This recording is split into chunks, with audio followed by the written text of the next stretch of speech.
Today, the conversation brings together two global minds who's reimagined not just their own path, but the careers of thousands. Poul Pedersen, founder of Pedersen Partners, left the comfort of KPMG and the manufacturing world to build a global executive search firm from the ground up. Michael Al-Nassir, his partner and global head of client partnership, pivoted from IT consulting into executive search and now leads across continents and cultures.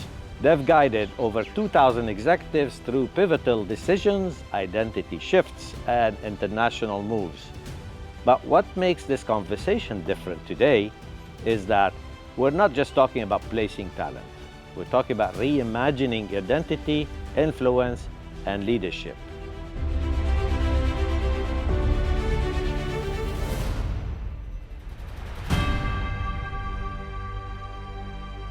Welcome to Reimagining You, the podcast for leaders redefining what success looks beyond the titles and transitions and expectations. I'm your host, Dr. Elie Daher, and today the conversation brings together two global minds who's reimagined not just their own path, but the careers of thousands. Poul Pedersen, founder of Pedersen Partners, left the comfort of KPMG and the manufacturing world to build a global executive search firm from the ground up, starting with just 2 offices in 2001 and now spanning over 50 countries. Michael Al-Nassir, his partner and global head of client partnership, pivoted from IT consulting into executive search and now leads across continents and cultures, fluent in multi-languages, mashallah, and fluent in human complexity.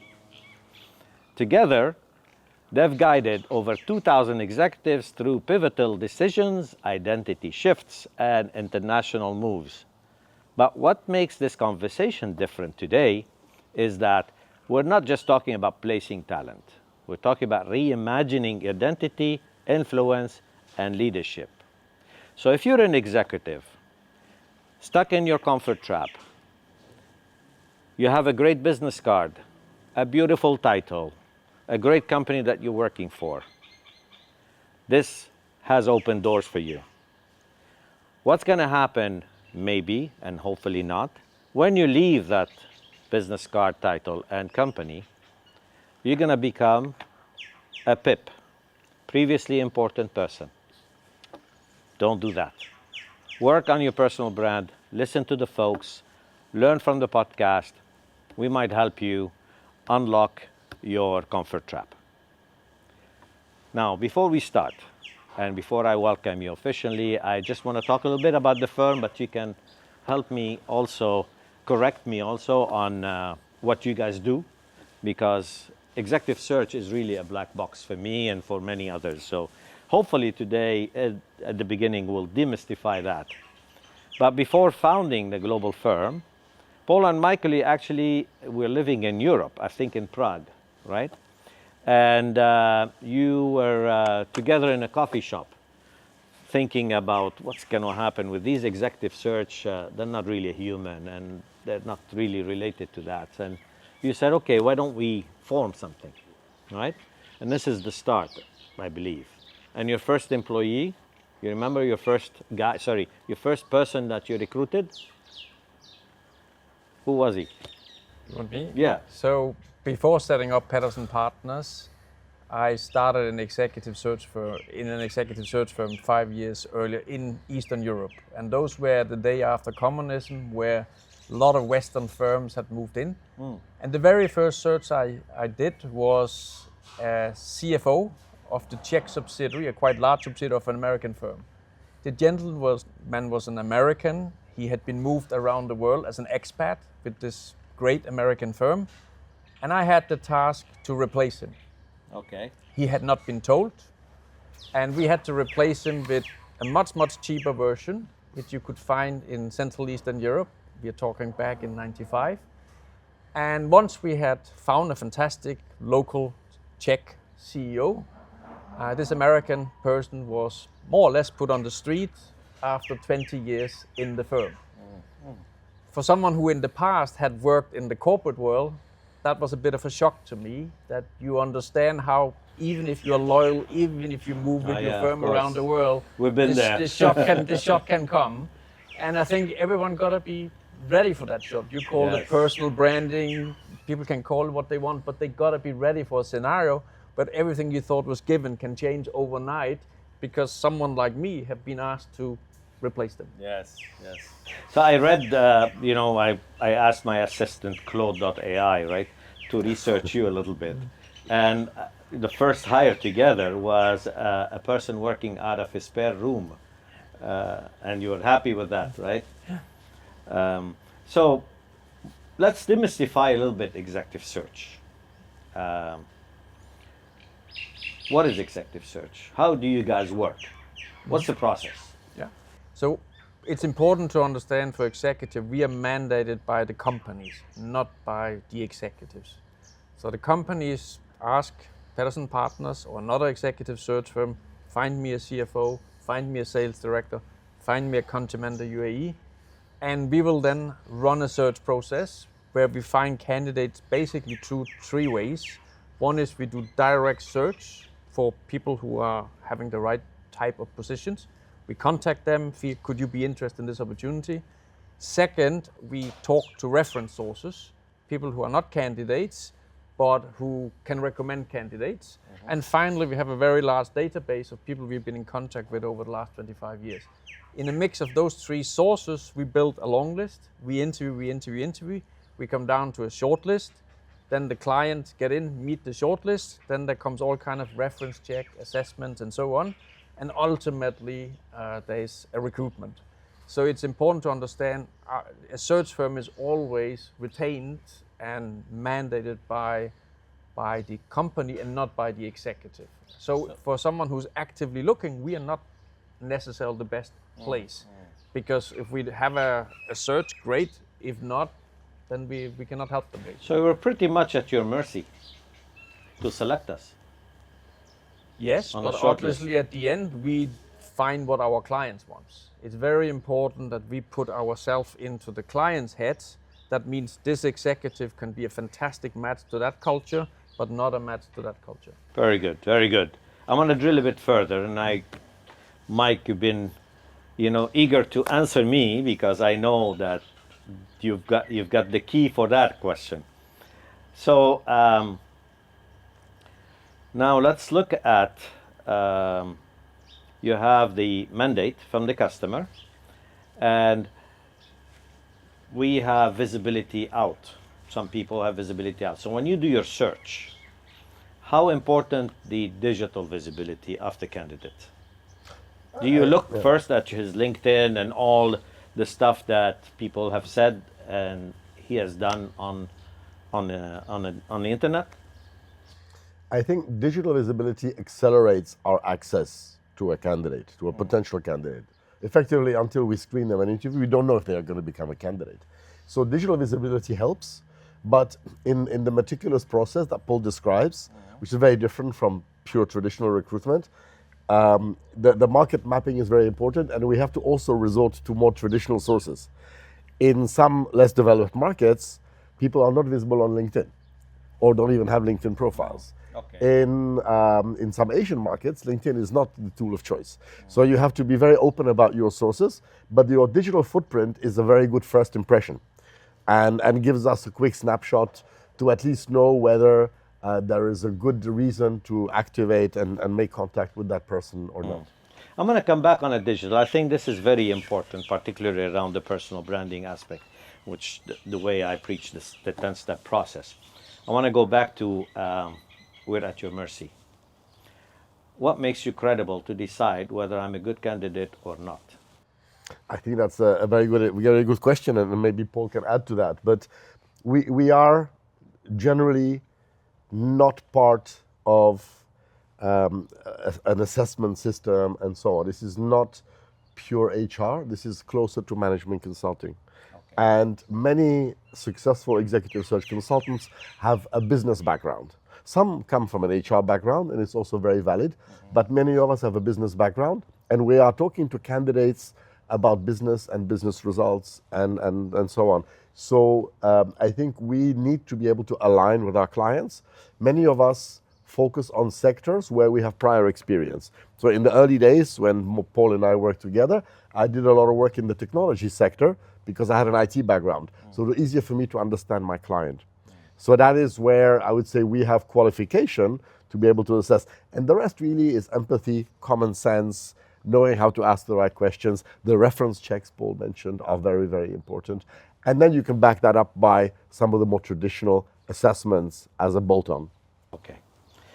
Good. Thank you for that. I think it's clarifying a bit more the process, your credibility, that companies are entrusting you to give you that mandate, among others, right? So that's good. We're going to shed more color around it as we progress. I want to talk about yourselves because you have done the shift, right? You've been in the corporate world, you've been with KPMG, and you've been in the industrial person. I think you've been in also different professions. Let's talk a bit about you. What gave you the power, or not the power, the courage to shift?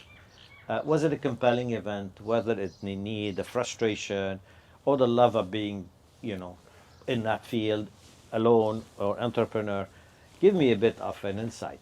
Yeah. So if I start, so the move from the corporate world, what you call manufacturing, which was the largest Danish company, Maersk, to executive search, frankly, came partly out of love. I had been an expat, moved around the world, came to the Czech Republic, met my wife, who was Czech. My contract there was expiring. They want to send me to China. I want to stay, so I joined the executive search, which by nature is a very entrepreneurial firm, and especially back in Eastern Europe, and was there 5 years. The next thing was then to go from that comfort zone to start Pedersen Partners from scratch. But at that point, it was very much allowed that I had a vision. I believe there were clients out there that wanted what we wanted to build, and the firm I was working at could not do that as well as I believe I could do it myself. So there was first the shift from the corporate world to a more entrepreneurial setup, and then there was go alone setup. A cautionary shift. I think there was a compelling event, which is move to China. They had to give you that kick, right? Okay, either yes or no. Come on. So a lot of our viewers and audience just find these signals. If you have a cue, don't think twice. Think about it carefully, deeply, and maybe it's time to do the shift. The second point that I picked up on your discussion is you moved cautiously. So you love the field of executive search and HR, so you didn't just go and set up Pedersen Partners. You went to an executive search firm, you learned the trick of the trade, and then you branched out. And that could be, was this all along your mission or your vision for 5 years kind of thing? Or you just happened by luck that you stepped into these It happened by luck and disagreement. I was a partner in that firm, disagreement with where that firm was going versus where I want to go. I want to go a lot faster, a lot bigger, and there was not that vision to do that in that firm I worked in at that time. And we were, by the way, colleagues in that firm. We worked together. That's where we met. Michael, tell us your story. Well, just to follow up on what Paul said, the 1st of March 2026 is coming in some 3 months. This will be our 30 years business partnership anniversary. Nice. Which is a milestone. 30 years in any relationship is long, I mean, right? it's more than a normal marriage, right? Absolutely, absolutely. It's been a very successful one. Great. I think this element of luck and circumstance is an important factor, and I think it happened to you, it happened to many people, and I think you need to watch the signals. Sometimes you're not aware of the signals. Yes. It could be you have to move to China. For me, the signal was I was in the UK. I was working in the technology sector, in IT services. The UK was not doing very well in the early 90s. I happened to be half Czech. The Czech Republic was undergoing that transformation. I moved to Prague and opened a restaurant. So that was my first period. Nice. Incidentally, it was a Lebanese restaurant. Was it good? It was one of the best restaurants in town. All right. And that's another story. Was it the only restaurant? It was the first Lebanese restaurant in Prague and one of the first non-European restaurants at all. So we'll talk about that story another day, hopefully. Yes. The second pivot came when I realized that to build a successful business and a career, yes, you could be a restaurateur. You could do that for the next 20, 30, 40, 50 years. But it's a difficult to scale business. And it's a business which demands your attention 24/7, basically. And I realized that that was not going to be a career or a business. And as it happened, two persons that I knew were my regular clients. They were partners in an executive search firm, which I didn't know yet. Paul was already a partner. And I went to them, not understanding the business, thinking, well, guys, you can help me. A little bit like Paul said, we work on the opposite side, right? Yeah. We're not the candidates are not the clients. And initially they interviewed me for some role. Of course, it was not relevant, and they asked me to join. And then a few days later, I was sitting on a sofa in an interview room in the firm, and Paul was meeting me for the first time. So that was my second pivot. Okay. Right? All right. And then when Paul decided to start Pedersen Partners, I was one of the, not the first, but one of the early team members. And I think a very important element was trust. Mm-hmm. I trusted Paul that his idea was something I wanted to follow. Yeah. And incidentally, we were sitting in a garden very similar to this in Prague, in my front yard. And we were talking about this about a year before it happened. Yeah, very interesting story. I'm sure our audience and viewers, when they do the pivot, they'll have a lot of good stories like those. So that's how you came together and then built Pedersen. And for the clarifications for our audience and viewers, you are mandated by the companies. So if you're a candidate, don't go to them. They will probably seek you out.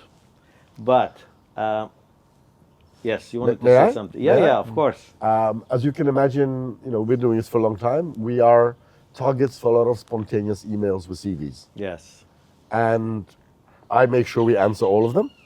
We don't necessarily have a situation for them, but I do pick interesting CVs, interesting backgrounds, and I will have a conversation with them, even a short one. Okay. And the reason for that is, if I know that this is a profile that could become useful in future, because I know what kind of searches we do, particularly in my region. Yes. I want to know that person before I need them. Yes. Okay. And maybe already have a conversation and relationship. When I then get a mandate for a search, I remember I interviewed this gentleman or this lady 6 months ago, 2 years ago, 5 years ago. I already have an impression, and they are on my map. But again, a certain profile, certain level, certain experience. Lovely. So can I share your email at the end of the podcast? You can. There you go. That's one bonus. No, that's good. But the story of being mandated by the company is very important for them to see the other side, yes. Right? So now you have a certain way of sifting through all the CVs and shortlisting, and so you don't do any assessments or psychometrics and stuff. You do. Yeah.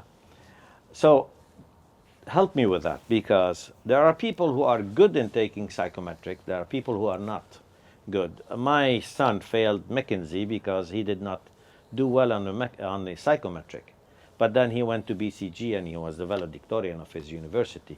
And BCG took him and they gave him three promotions in 1 year. So, and he failed the psychometric on the other one. It's they stopped the recruiting process.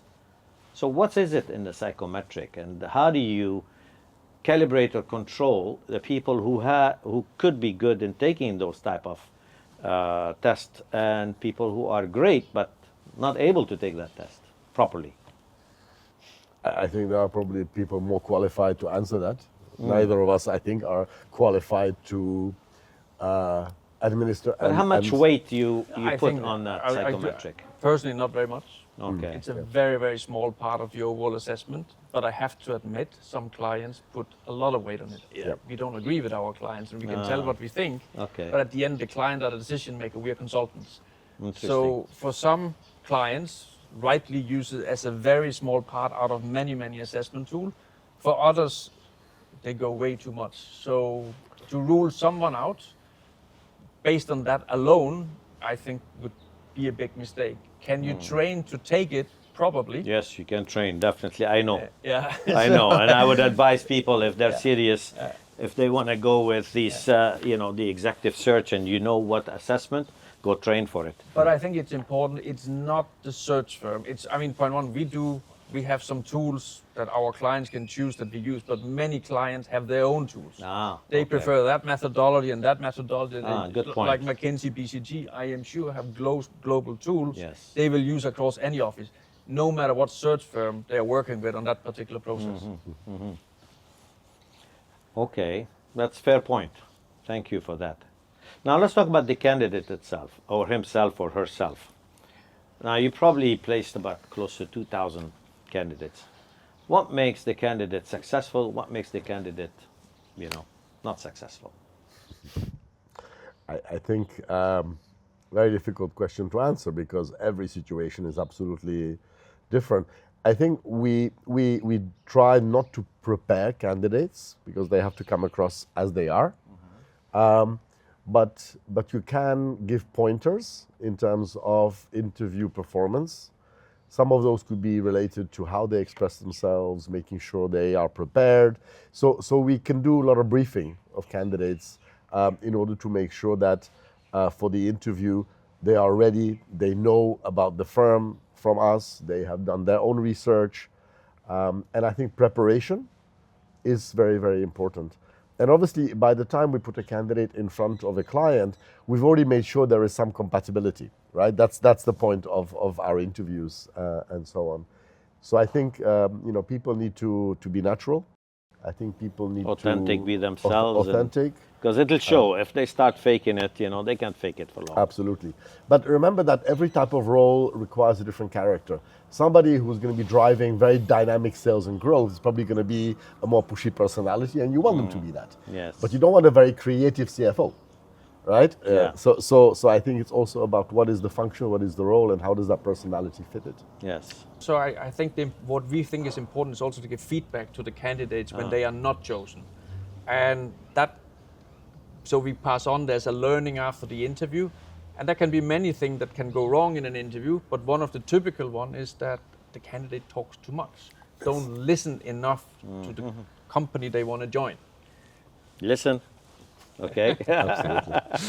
I have a recent example to this, and this is where culture comes into play, where a European national was interviewing in Indonesia, in Southeast Asia.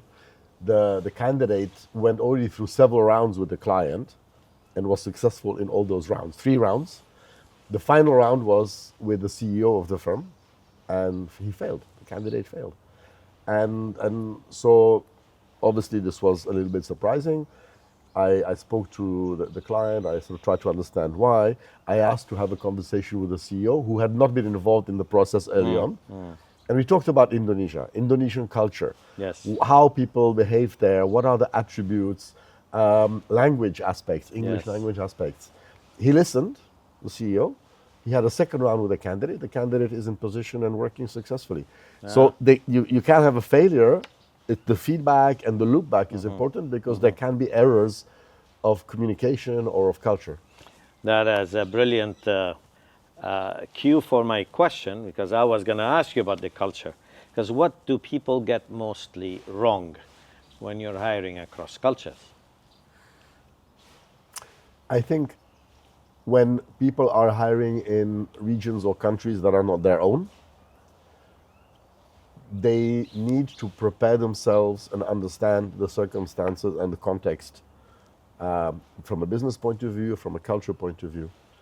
And I think this also applies to assessments. I think today that's gone a long way, but in the past, the sampling for assessments were generally done in mature markets. And you would take an assessment tool 10, 15 years ago, Absolutely. apply it in somewhere in sub-Saharan Africa or in Asia, and it And failed. sometimes you do it in English. And language, absolutely, absolutely. right? So I think people need to have an open mind. They have to understand that some cultures have different, behavior patterns. Interviewing in Nigeria, you expect a more extrovert Yes. and maybe a little bit pushy approach. You interview in East Africa, you expect a slightly different approach. Absolutely. So interviewers have to understand that. Have to Yes. understand the cultural nuances. Yes, and that's key because And that the onus is really on you too to really understand the different cultures and understand the candidate culture as well, because the answers that the candidate might provide have different colors, have different contexts, have different meanings. I worked in 16 countries, right? 13 years in Asia, and people think Asia is one country, right? And it's not. It's like Europe. Europe is not one continent because you have a lot of mixes, even more complicated than Asia.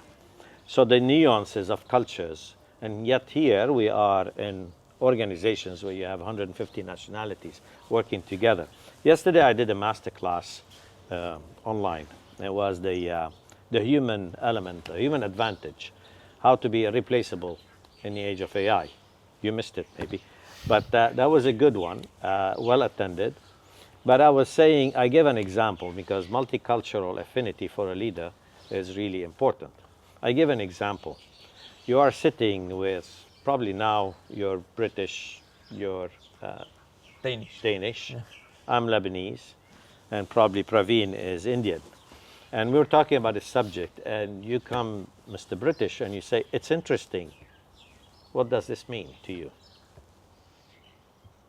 It's interesting. It's He's Danish. it's very, I would take it as it is. Very good. Yeah. Well, for him, it says, I'm not interested. That's a British, right? Yeah. And in fact, if you're sitting with a Danish or a German, I say, he's interested, I'm going to go forward.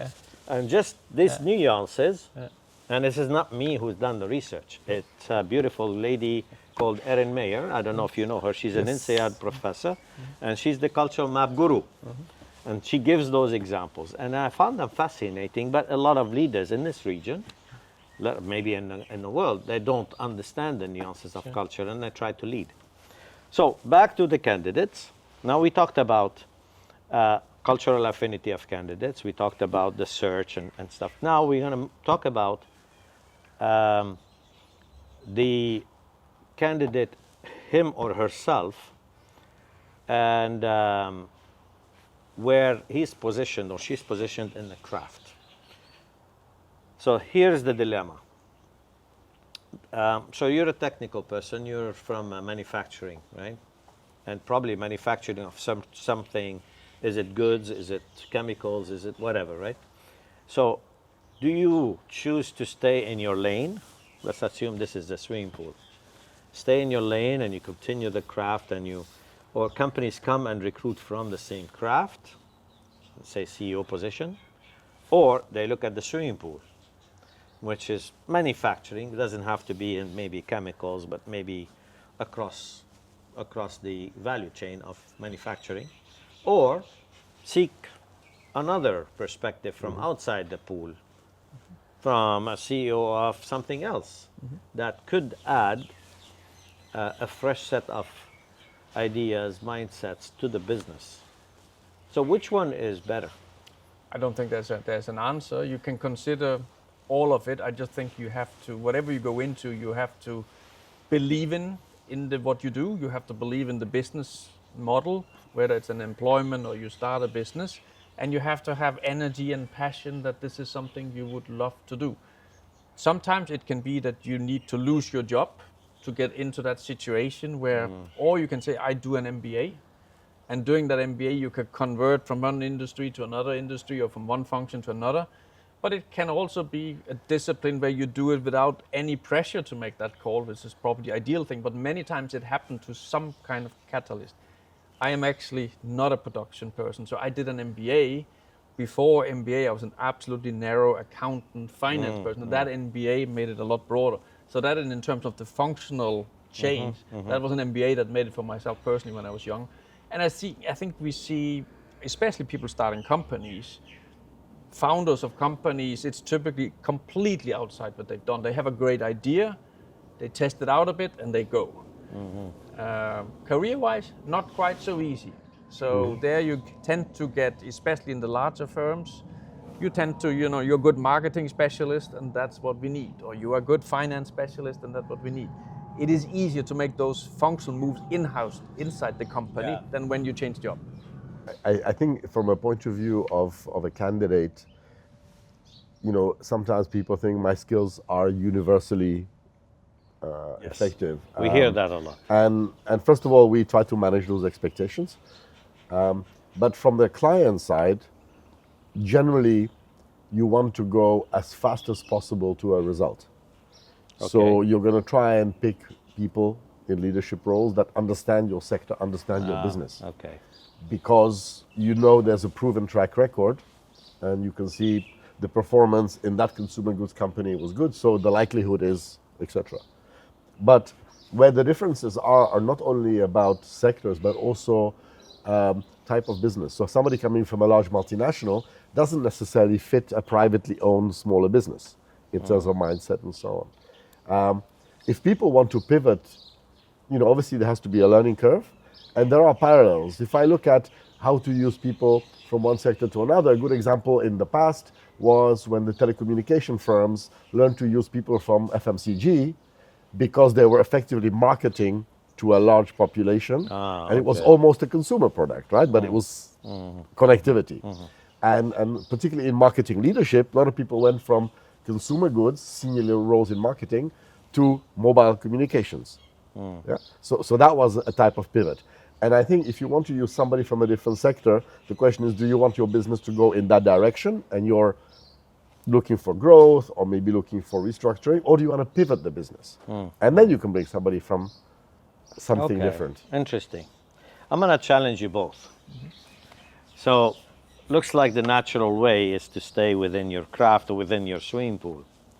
How come these top 5 consulting firms are so successful? And they change from transport to IT to FMCG to whatever. And it's a kind of the same consultants that populate these projects, my son included. Well, they have a pool of young, smart people, but they also have sector and domain expert, and they will not let these generalists work alone. They will always team them up with the experts. Very good, but that's the model of the company. If you take the CEO, he has the CTO that is fully in tune with the company.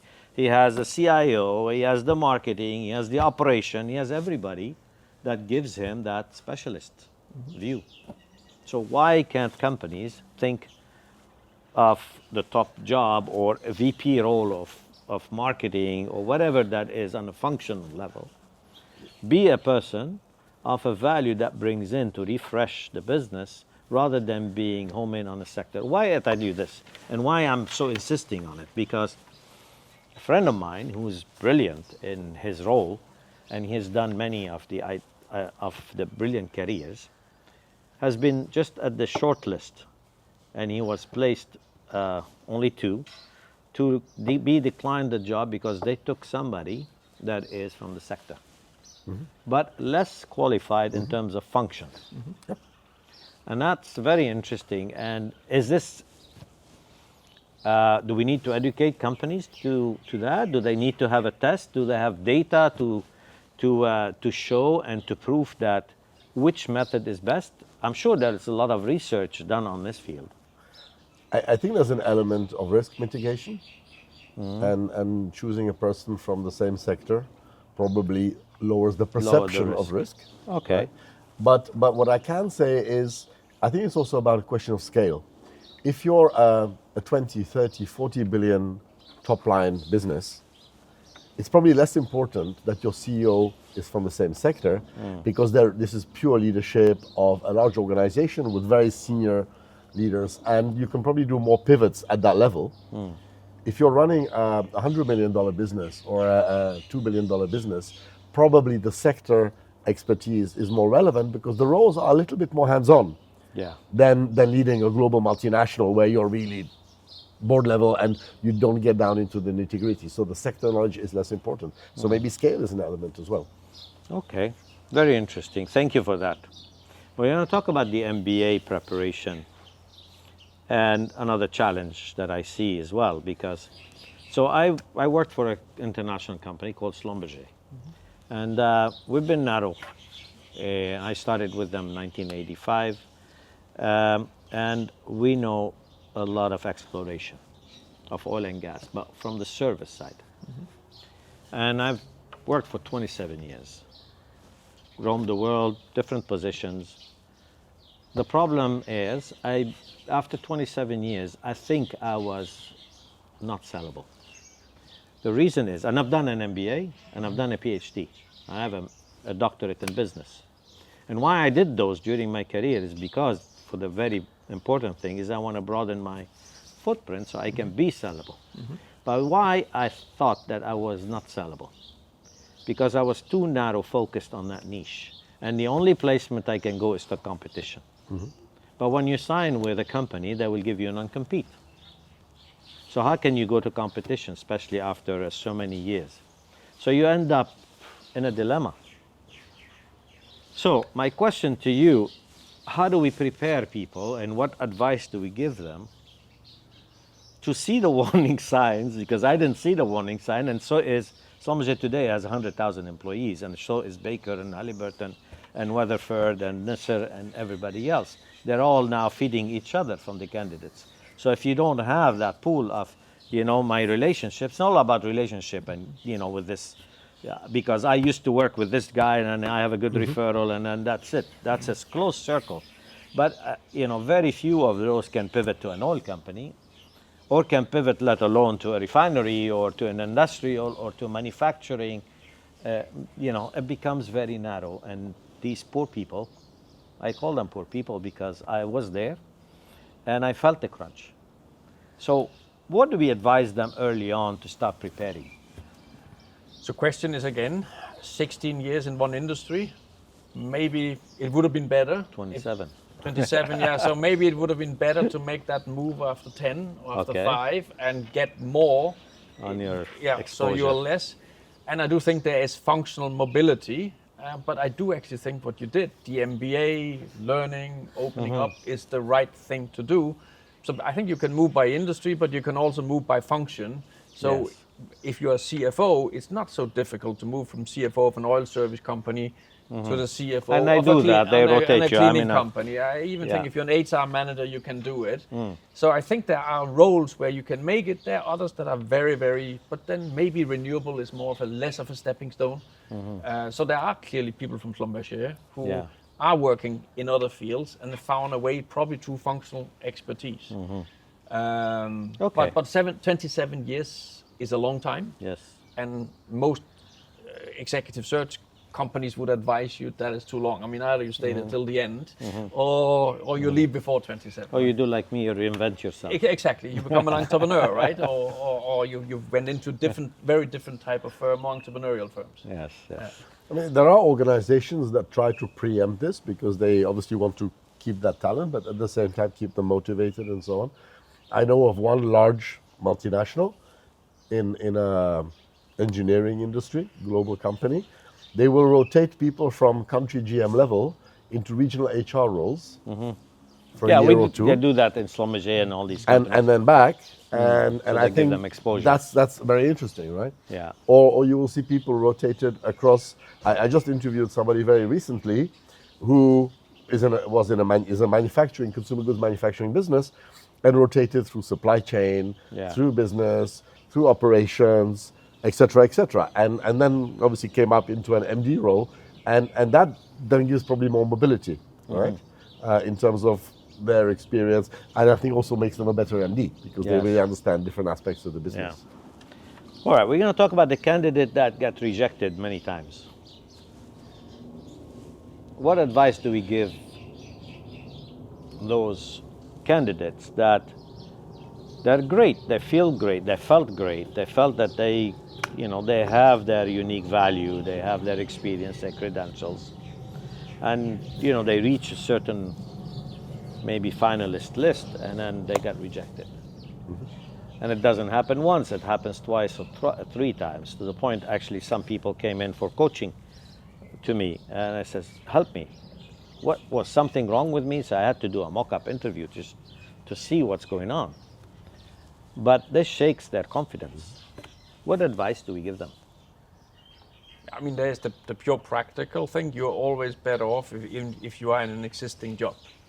So if you're in between job, then this, of course, you take it harder if you're busy with a job and you lose out on 3 shortlists. Okay. It's easy. Okay. It's so if easier. you have So your safety net still, safety net, then you're I think, okay. this was nice, but I'm actually fine where I am. But this would have been nice if it happened.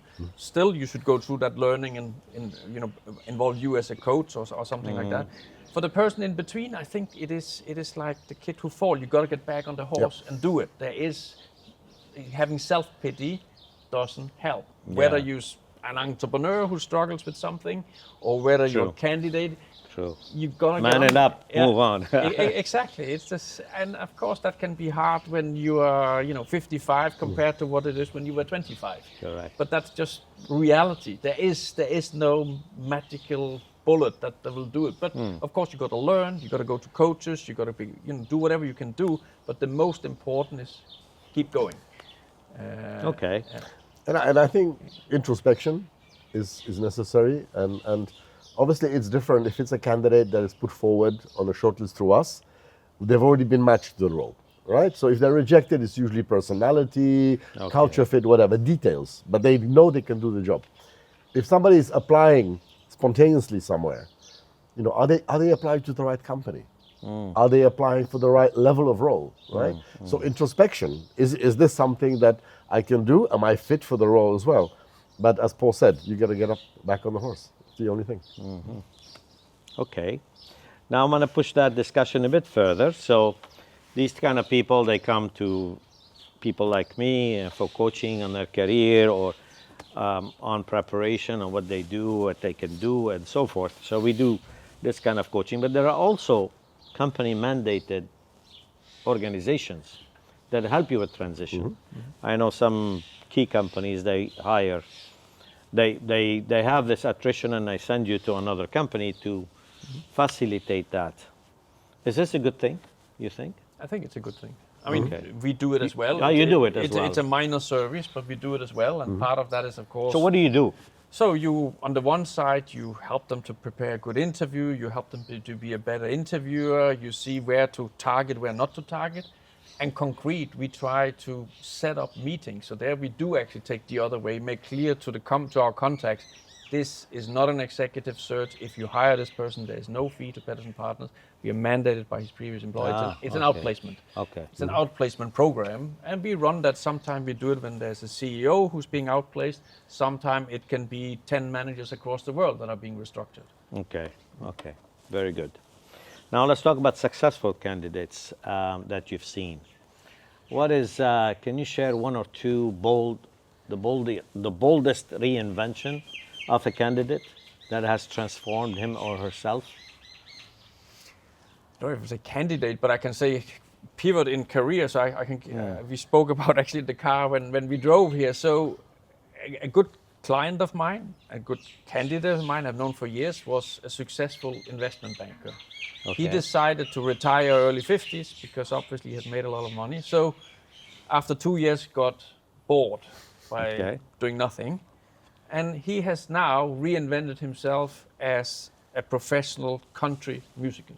So he has recorded records, he's given concerts. Okay. In the beginning it became just a bit of a hobby because he used to sing when he was a teenager. But today it's actually a business. And as someone who has a very, very professional, he couldn't stop making it to more. And I thought that is just fantastic for someone who has gone from a very strict investment banking to actually singing country music. In fact, a very, very good example because it reminded me of my lawyer in Italy. She was a great lady, very sharp in law. She's been with that firm for 10 years. And then she sent me a message out of the blue, says, Elie, I'm out of the firm and this is the next contact person you can. And by the way, you can buy my albums. She became a very, very interesting singer. Yeah? And she's now popular in Italy. So that's the greatest move, So I think, again, moving to become an entrepreneur is one of the many options you described at the beginning, but it's not a bad option. It has some risk, of course. You did it, right? And clearly professionalized it very well. And there are others out there, successful executives, and maybe it took some event to push them out to become an entrepreneur. Okay, we're going to talk about the skills of the future. And just probably one of the one question before the last. So previously knowledge was king, right? So we all acquired knowledge, university, schools, work, experience, MBA, you name it, and we used to trade knowledge, whether at work, whether in consulting, whatever. Now we are at the attention economy, and we have a lot of content. Content is king, and you generate a lot of business and money from content. And we're the cross between the knowledge economy and the attention economy, and become in a hybrid economy. That's chapter 3 in my book. However, I'm not going there. I'm just explaining what the hybrid economy is, that leaders that trade knowledge are no longer able to continue the progress in the future economy, in the future readiness. So in my masterclass, I coined 7 skills. I call them the adaptive 7. And then the 5 C's, which is on the personal branding. We're not going through the masterclass, but I wanted to understand from you, what do you think 3 or 4 most important skills for the future that candidates should have and prepare for? I'm sure you have it all in your book. So I will probably say 2 scenarios. One is the one who is 29 years old, and the other one is the one who is 59 years old. Okay. So I think for the 29 years old, it's just sticking out with it. You need hard skills. You need to develop an expertise in something. That can be marketing, that can be finance, that can be technology. I mean, not just across board technology. So I do think you need to have some hard places if you're 29. Yes. It can be an industry domain or something. Now, for the one who is 59, I think it becomes more basic. It is keeping a good energy level. It is keeping a good health, because if you don't have a good health, everything else becomes secondary. Yes. And it never stop learning. And that can be anything. It can be to Absolutely. meditate, and it can be AI. It can be coding. It can be whatever. So it's, for me, it's, health and is Beautifully said. Beautifully said. I think in addition to those key points, I think agility generally, because if you ask today, even the leaders in the AI-related businesses, what is the direction, many of you would tell, we don't know. It's starting to have a life of its own almost, figuratively speaking, of course. And so I think it's increasingly difficult to imagine what things will look like in 10 years, let alone further. Yes. So I think it's about keeping an open mind, being agile, being prepared to react. Yes. I think in terms of leaders, being prepared to use the tools that come up. If not yourself, then making sure the organization is using the tools that are there. So I think agility and preparedness. Perfectly said. That's good. And I give always the example, and I'll share that example, and we go to the last question. So you have 2 doctors, one in the East, one in the West. They're the top doctors in the world for that particular disease. And what do they have acquired their knowledge and experience is from the cases, right? This doctor had 5,000 cases. This doctor had 4,999 cases. They all have access to the same MRIs, blood test, and they speak in conference, they do research and whatever. But Dr. A and Dr. B, now with the AI, they're going to be commoditized. So here comes the junior doctors, and they have the same access to about 500,000 MRIs and PET scans and blood tests. And with AI, especially with agentic AI and the LLMs, they can even make the diagnostic themselves and tell them what it is. So these doctors, A and B, becomes marginalized unless what? Unless they work on their uniqueness. So what is the uniqueness? So comes Dr. A. You go to this doctor, and the doctor start asking questions. Age, are you married? You have children? What's your responsibilities? How is your financial situation? Can you travel? Do you travel a lot in your work? And so forth. They ask tons of questions. Why is doing that? Because he wants to understand you as a person. And based on that, he will give you the treatment to not to jeopardize your life, not to tax you on various important things of your life, but also managing the risk of changing the treatment.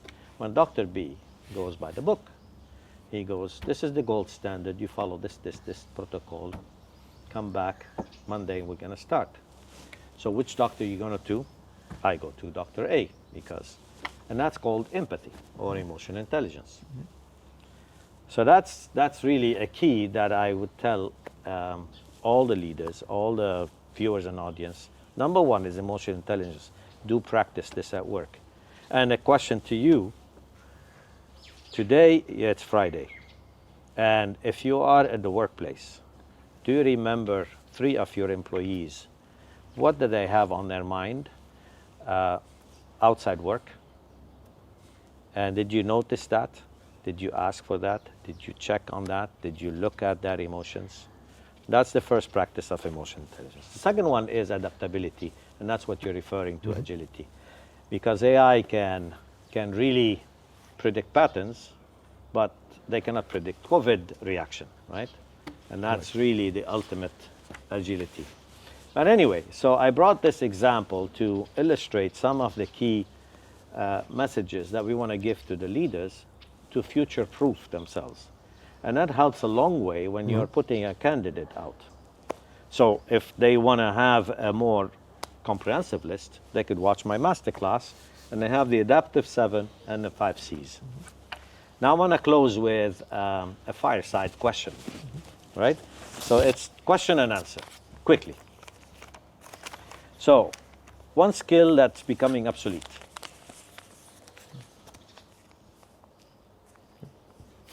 Just shoot one. Difficult to answer. I think there isn't such a thing. Okay. I think if you look at globally businesses of all kinds, all walks of life, I don't think that's anything that's obsolete. We still use a lot of manual labor, and we'll continue doing so. People talk about AI replacing. It does not, effectively, doesn't go across the board. I think there is a niche for almost any skill. And that could include art, that could include anything, not only necessarily money-generating businesses. Yeah, Any repetitive patterned task or skill, maybe. One skill that becomes essential.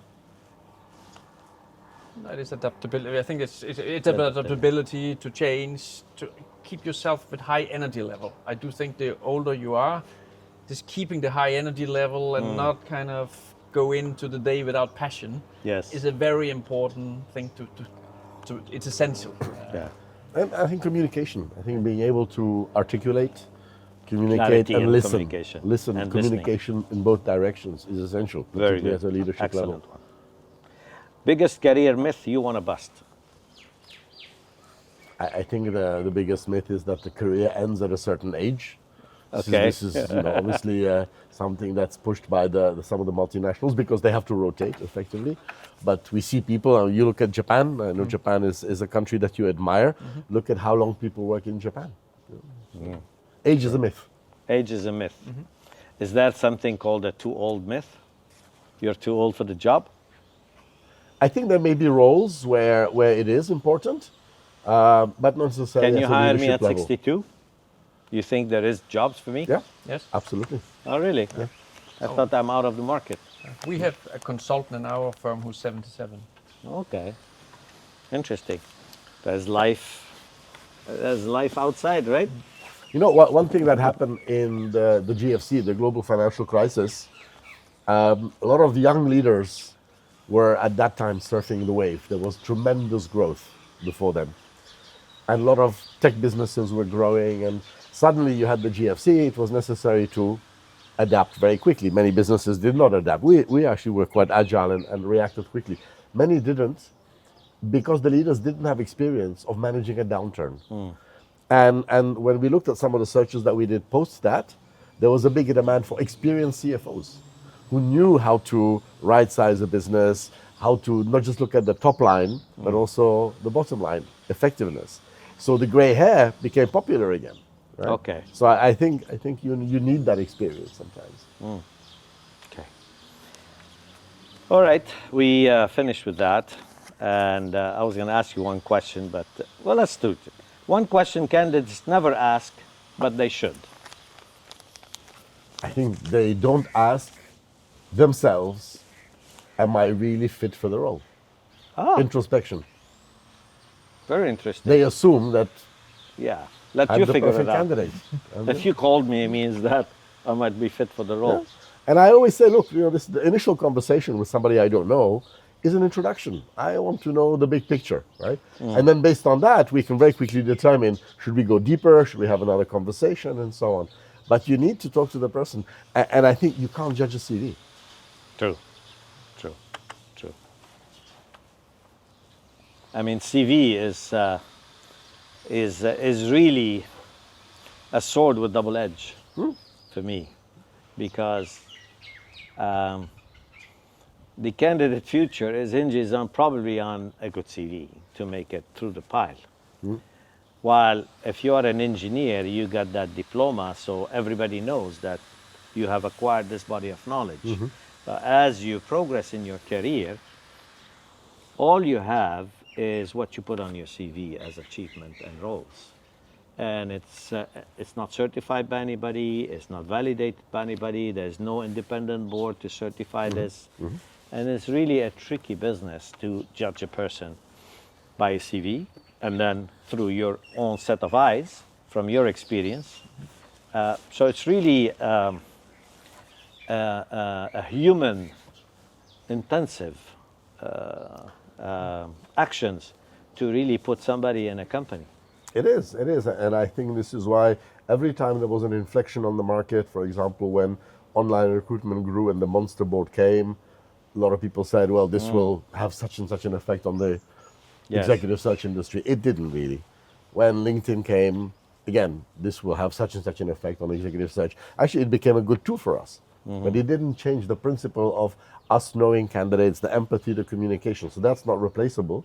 And I think that there is a skill set of being able to assess people, but also we rely tremendously on references. So I have my impression of a candidate. Actually, we generally work in pairs. So most candidates will go through several interviews with us before they go in front of a client. But references are very important. And this is not a reference where somebody shows a letter and says, this is what they say about me. We call people and we say, well, you've worked with this gentleman or this lady. What's your opinion? And you have to ask the right questions and target the right source. That gives a lot of value. And then, I mentioned the spontaneous CVs. If I get a CV and it says, your friend so-and-so referred me, and I know that person has weight and credibility, I will consider that candidate as more relevant for a discussion at least, because I know where they're coming from and who referred them. Yes. That has weight. Yes, very good. Well, Paul, Michael, thank you so much for this deep and enriching discussion. Thank you. And sharing your wisdom in openness, in transparency, and hopefully helping those professionals that listening, even entrepreneurs, listening to us or watching this podcast, and give them a little bit of guidance of what to do, what not to do, what are the executive firms, what are different types of that, and what are the advices that stay in your lane, stay outside the lane, develop yourself, nurture your, prepare for the future, be future ready, future proof your career as well. Start early, work on your personal brand. So wonderful having you. Thank you so much. Thank you, Dr. Elie. And for viewers and audience, I hope you enjoyed this episode of Reimagining You. Stay tuned every Thursday at 5 p.m. Dubai time for another great episode with great guests such as Paul and Michael. Thank you. Thank you. Thank you. Thank you, It's a pleasure.